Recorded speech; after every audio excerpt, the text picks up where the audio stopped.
It's 5 a.m. and paparazzi photographer Jonathan Marshall is scrambling to the airport to ambush arguably Australia's most famous actress.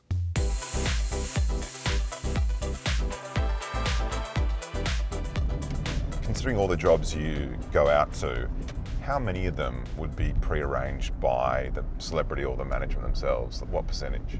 There could be a period there for which 80% is. Did you have an altercation with a stripper the other day? Welcome to singing, mate. Your behaviour is unwelcomed, uninvited, and I would like it to stop. Celebrities need us, we need them. It's a love-hate relationship, and it's been around forever, and it's going to continue forever. Jonathan Marshall has repeatedly been accused of overstepping the bounds of privacy. Maybe you should be the one at the strip club. I beg your pardon? One thing we do know, Jonathan Marshall turned up uninvited at the Barkers' home in New Zealand in February and secretly videoed them. Are celebrities complicit? Well, the greatest level of assistance is usually from your reality television C-graders whose star is fading before it's even really shone. Good evening, guys. Are you going to give me that cup of beer or what? Yeah, I will. You owe us the beer.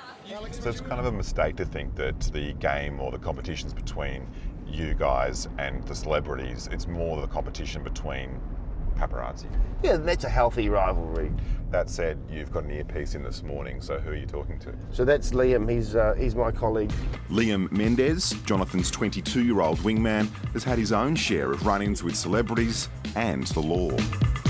Well, now Judgment Day for Michelle Bridges after an ugly confrontation with a photographer in her local supermarket.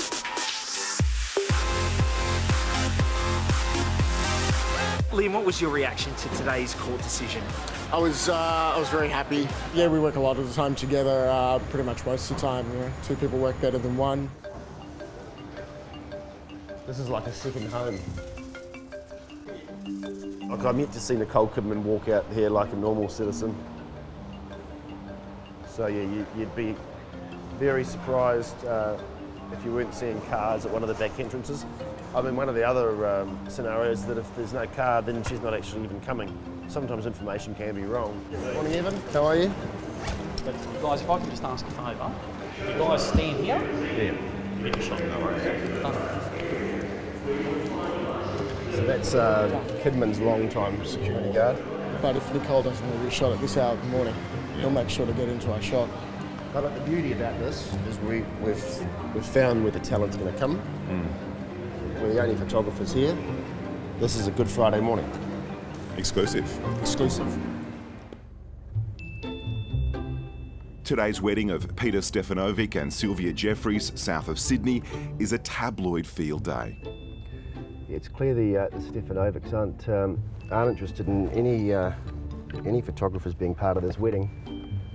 They've got a few surprises coming their way. I believe that Carl has actually developed a worrying sense of paranoia. Now, I feel sorry for the guy. Let's go.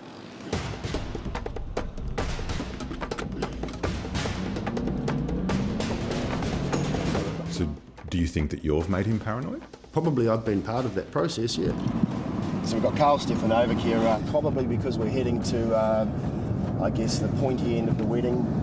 They will be wanting to make sure that there's no paps around.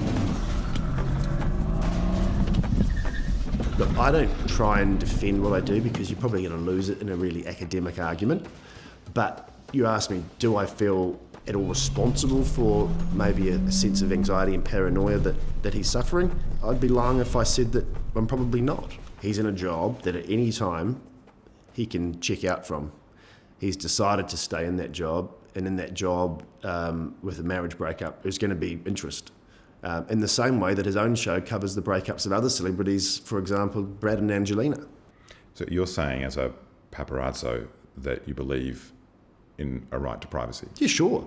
I mean, if you didn't have a right to privacy, what would you have? Jonathan Marshall's wife Tessa has just given birth to their first daughter. He's invited us to come and film the homecoming. He's asked his paparazzi colleague to come along too.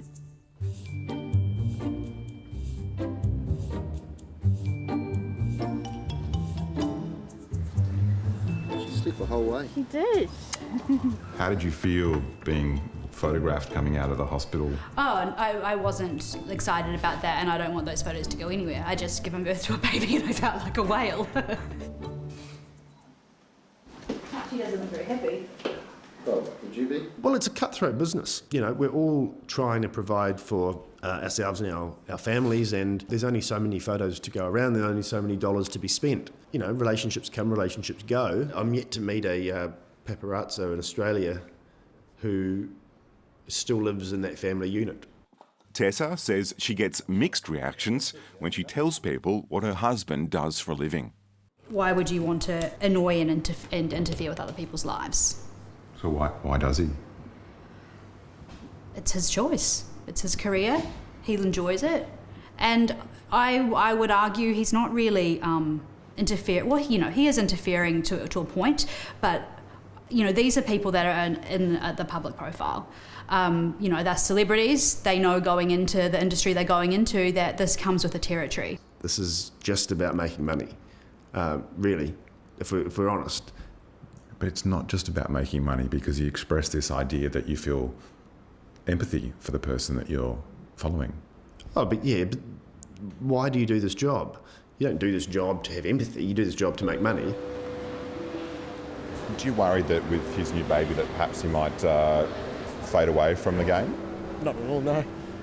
I don't think it's going to change anything. He's been like this since he was very young. He started off as a pup when he was like 16 years old. And on cue, the pair get their payday. The next 20 seconds earns them $8,000. Morning, Nicole. How are you, Keith? Welcome back.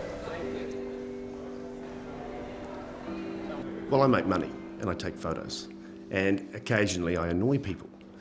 There's a juncture there with paparazzi photography that some of your intrusions or some of your activities are unwelcome. Thanks, bro.